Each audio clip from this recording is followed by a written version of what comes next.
Hello అండి, welcome to cook with Sri తులసి.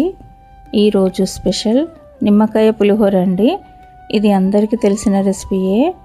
ఎన్నిసార్లు తిన్నా కూడా మళ్ళీ మళ్ళీ తినాలనిపించే వంటకాలలో ఇది ఖచ్చితంగా ఉంటుంది. చాలా సింపుల్గా కేవలం 5 నుండి 10 నిమిషాల్లో తయారవుతుంది.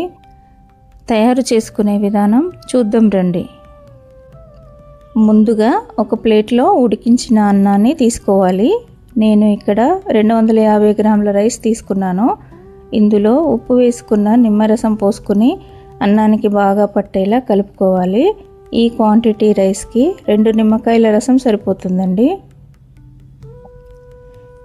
ఇప్పుడు స్టవ్ పైన ఒక ప్యాన్ పెట్టి 2 టేబుల్ స్పూన్ల ఆయిల్ పోసుకొని కాస్త వేడయ్యాక అందులో 1 టీ స్పూన్ ఆవాలు జీలకర్ర, 1 టేబుల్ స్పూన్ శనగపప్పు, 1 టేబుల్ స్పూన్ మినపప్పు, 2 టేబుల్ స్పూన్ల పల్లీలు, 1 టేబుల్ స్పూన్ జీడిపప్పు, 4 ఎండిన మిరపకాయలు, 6 ఘాట్లు పెట్టుకున్న పచ్చిమిరపకాయలు, కాస్త కరివేపాకు వేసుకుని బాగా కలపాలండి. ఇదంతా స్టవ్ సిమ్లోనే పెట్టుకుని చేయాలండి, లేదంటే పోపు మాడిపోతుంది.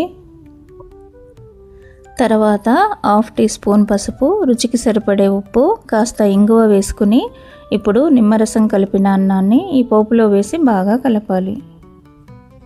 అంతేనండి, ఇలా ఈజీగా చాలా సింపుల్గా నిమ్మకాయ పులిహోర చేసుకోవచ్చు.